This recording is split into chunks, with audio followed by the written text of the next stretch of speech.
hay una sombra que atormenta al hombre a lo largo de la historia de la humanidad. Desde sus primeros y torpes pasos por las misteriosas praderas de la biología rudimentaria, que le permitió al hombre primitivo criar ganado y cultivar plantas con características mucho más favorables. Nos topamos así con un sueño más fantástico que volar por los aires y mucho más complicado que viajar por el espacio. La inmortalidad. El triunfo de la vida sobre el inevitable destino al cual nos encontramos atados. Nació en nosotros el sueño de la vida eterna.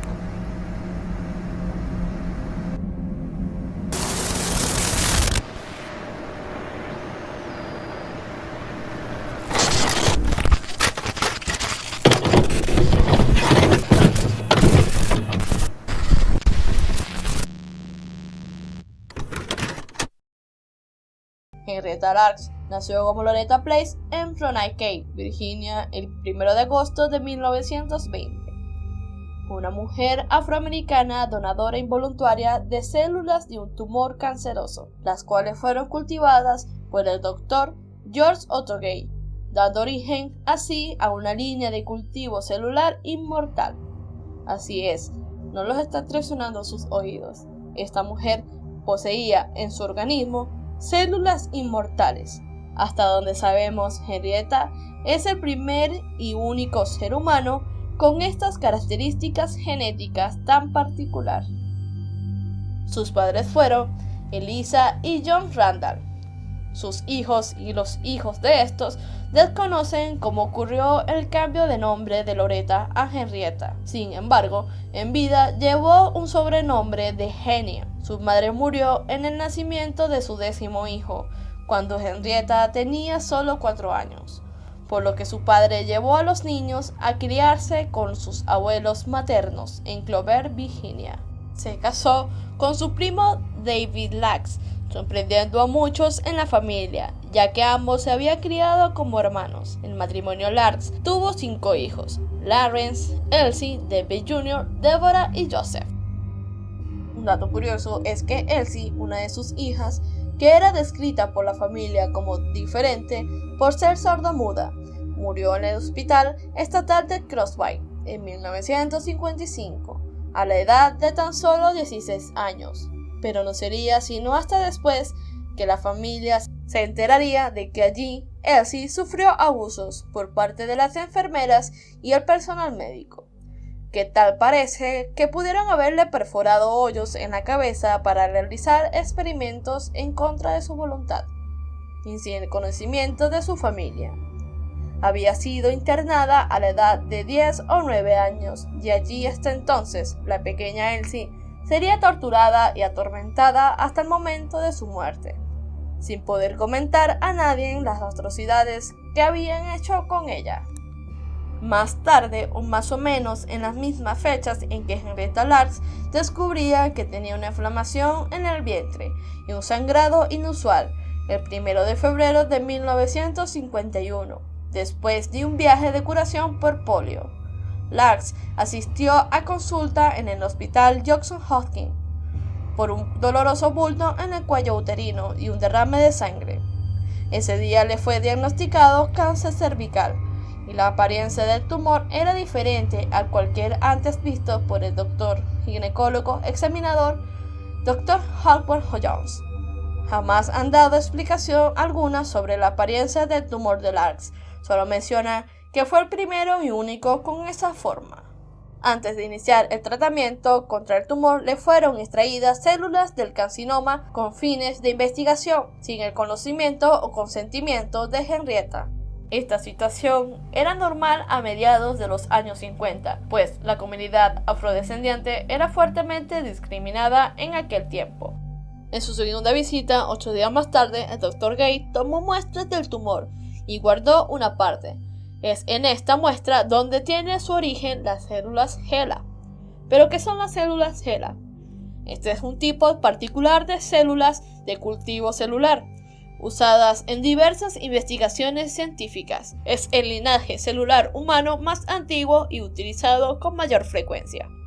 Estas células están desde 1951 en un medio favorable y nunca se han dejado de reproducir, duplicándose cada 24 horas, pues, a diferencia de las células no cancerosas, las células HeLa pueden cultivarse en el laboratorio constantemente. Y es ahí donde se hace la referencia a ellas como las células inmortales. Continuando con lo que pasó después de la segunda visita de Lars al Hospital Hopkins, esta fue tratado con radioterapia durante varios días, un tratamiento común para estos tipos de cáncer. Lars volvió para continuar con el tratamiento de rayos X, pero su condición empeoró y los médicos del hospital trataron con antibióticos, pensando que su problema podría complicarse por enfermedades venéreas, ya que los exámenes complementarios arrojaron que Henrietta tenía neurosífilis y presentaba gonorrea aguda. Con un fuerte dolor y sin mejoría, Lars regresó al Hospital Hopkins demandando ser admitida el 8 de agosto, permaneciendo allí hasta su muerte. Aunque recibía tratamiento y transfusiones de sangre, murió semanas más tarde por insuficiencia renal. Una autopsia parcial posterior mostró que el cáncer había sufrido metástasis a otras partes del cuerpo.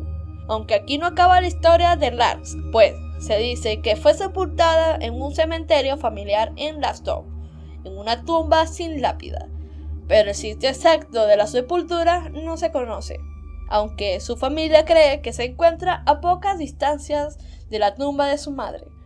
Por más que han buscado la fosa de Lars, esta jamás ha sido encontrada.